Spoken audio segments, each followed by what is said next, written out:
Máme to 27. ročník, ale ty začátky byly samozřejmě partizánský, ale tak, jak to je s tím tématem a to, tak už jakoby těch posledních 10 let minimálně, možná i díl, je ten let docela kvalitní. Jo. Poslední 2 ročníky se nám povedly, letos si myslím, že to je prostě standard a jsou všichni spokojení takhle, jak je to dneska.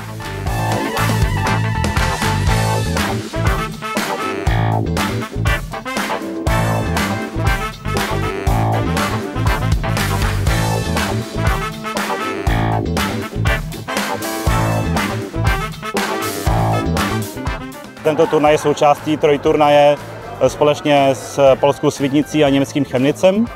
Takže tady máme 8 zahraničních týmů z Polska a Německa. A taková naše tradice už více jak 10 let, že turnaj má nějaké své téma. Letos máme téma folklor, takže týmy si připravili z Moravy různé kroje. My jsme tady rozdávali chléb a sůl a přišel dudák, přišel v kiltu a zahrál nám tady několik písniček.